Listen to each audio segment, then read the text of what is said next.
नमस्कार. आहे मी नाशिकमध्ये.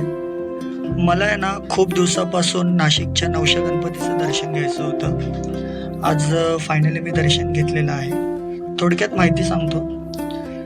हे जे गणपतीचं मंदिर आहे हे ॲक्च्युली 300 वर्ष जुने आहे.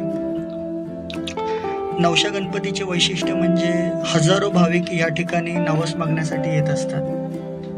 नवस पूर्ण झाल्यास मंदिराबाहेरील खांबांना घंटा बांधण्याची परंपरा आजही टिकून आहे. त्यामुळे सभामंडपाचे खांब अनेक घंटांनी भरून गेले आहेत. तसेच मंदिर हे पूर्वी जंगल भागातच होते. कालांतराने वस्ती वाढू लागल्याने जंगले कमी झाल्याचे दिसले. मात्र आजही मंदिर सभोवताली गर्द झाडी, लागूनच नदीपात्र आणि नीरव शांतता यामुळे भाविकांबरोबर पर्यटकांनाही हे स्थळ आकर्षित करते.